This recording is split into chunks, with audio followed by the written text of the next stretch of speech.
Okay, let's talk about the three videos that you just watched: fair use and free speech and documentary films. So the first thing my first response when I watched this video is recognizing that the issues of copyright and fair use are moving targets. These are things that are being, like I said, army of very intelligent lawyers, day and night, night and day. This is what they do, is they discuss and they work on these things, and this is fair use and this is not fair use, and et cetera, et cetera. So, obviously you need to recognize that these are moving targets. And so what I share with you right now, in fact, may be countermanded or need to be updated in the future. And so this is one of these sorts of things why when considering fair use in terms of your use of someone else's media, you have to be very well informed and very, very careful. And the purpose of this that was communicated in this documentary was the idea of creating best practices. I mean, part of the problem with fair use is it was created at a time before current digital media was used. And so consequently, the founding fathers had no idea of how technology would impact the creation of media based on other media and those sorts of things. And then also how copyright law has changed over time. So what these guys have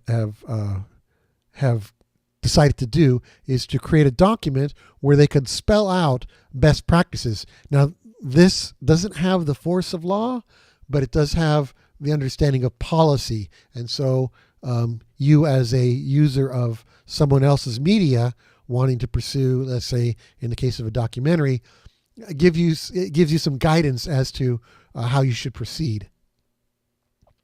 And then really what it really comes down to is it is in fact a process. You need to be very much aware that that this again is an extremely narrow sliver in the copyright law. So the second video, Remix Culture, Fair Use is Your Friend. The obvious thing here is that they're trying to balance the needs and the rights of the copyright holders with the new content creators, and trying to just work out this particular problem. Again, dealing with the problem that was, wasn't even, there was no awareness of how media would be used in the future, and the impact and the nature of how the use of media is so strong in our current culture. And the real question here as they approach the idea of the use of media today is to be aware of not the possibility of copyright being used as a means of censorship. So we have to, again, balance between new content creators and the rights of copyright holders. And again, it falls back to the idea of developing codes of best practice. So one of the things that this video also espouses is that it's not one of these sorts of things. A lot of us want to have something that's completely black and white, or written in stone, and these issues don't really lend themselves to that.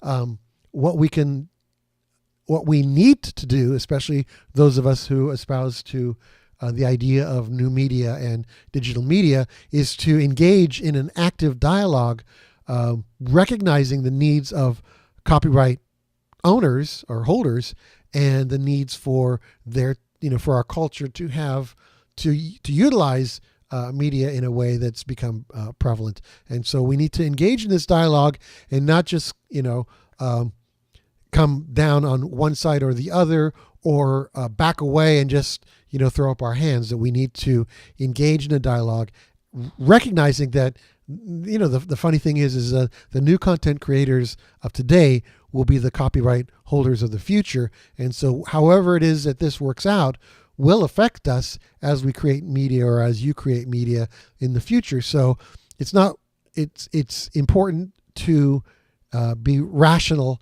and to be fair-minded in our approach to this subject. The last video, Eyes on the Fair Use Prize, is an interesting study. This is an award-winning documentary, Eyes on the Prize, that was released in the late 80s, 1987. And then several years later, 5 years later, the copyright license, or the license for many of the clips expired in 1993.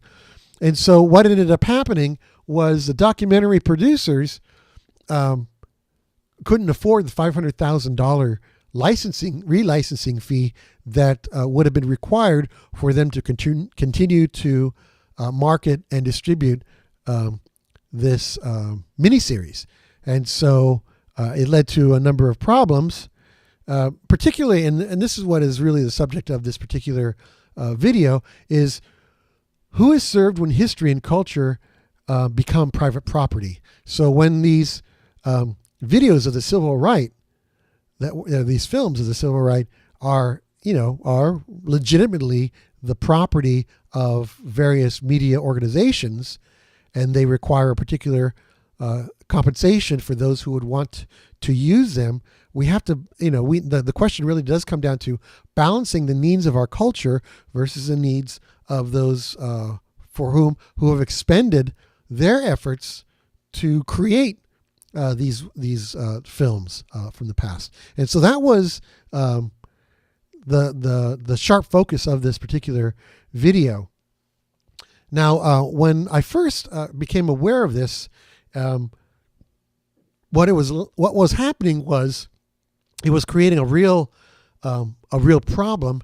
And so you did have certain parties that were basically pirating the original work to try to make it available, even though now one version of it, actually, I guess I read the article on a follow-up article on this, and a version, the series had been produced, had been broadcast on PBS, after from 87 to 93. Around in the early 90s, they had quickly released a VHS version of this miniseries and released it. But then after 93, they could no longer distribute it. And so what was happening from 93 until 2006 is that Eyes on the Screen was released. And so it became one of the cult kind of situation where the pressure of the idea that here is a very important piece of our recent history was being locked away because of this, the inability of the documentary producers to come up with this particular fee. Well, then since then, in the fall of 2006, an educational DVD version was made available for educators. And then part one of the series, because this is a two-part series, has been since 2010, has been made available in DVD form for the public to be able to purchase. Part two, from what I understand, has not yet been released in DVD form. So again, this very much highlights one of the problems of this issue of copyright in so much as, you have the needs or the rights of those who are connected with the production of this series versus our own culture's history. How do you balance these sorts of things out? And it shouldn't fall in any one particular direction only. Fair use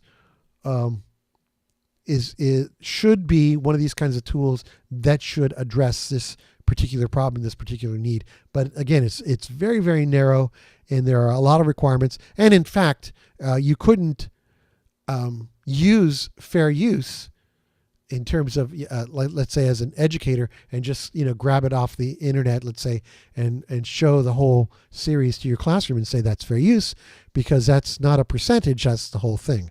So very, very tricky situation.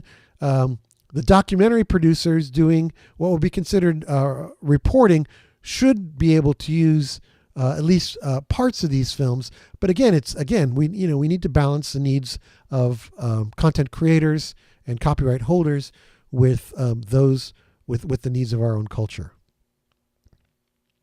So this lends us to fair use in education. Again, going back to our comments about copyright. So copyright is not about how you got the media or how you use the media. It's about whether you have permission from the copyright holder to use the media, period. So if you as a content creator have permission to use it, then you don't have to even worry about fair use. If, however, for whatever reason that isn't possible, and you want to use content in an educational setting, then that leads us to an additional test beyond the ones that we spoke of earlier. So we're assuming this is in an educational environment. We're talking about percentages and not the whole. So then the next test comes to whether or not the use of the media that you want to use as part of your instruction is essential for what it is that you are teaching. The test being communicated to me was, if you cannot teach the unit without including the media, then it might qualify as fair use. So the idea is that if you're teaching a particular unit on the civil rights and you want to show To Kill a Mockingbird, really the trick is that you have to define your objective in a narrow enough fashion where you can't teach what it is that you're trying to teach without that piece of media. So I'm kind of reversing the question. So if I just keep it wide open, then it's not necessarily fair use, because you could use other pieces of media to communicate the civil rights movement, and how the civil rights affected television in the late 50s, let's say. Let's say if your subject matter, however, was specifically about To Kill a Mockingbird and how that reflected the civil rights movement and how, one thing affected the other thing, then obviously you couldn't teach that without at least clips from the original or readings from either the book or the film. You couldn't show the whole film.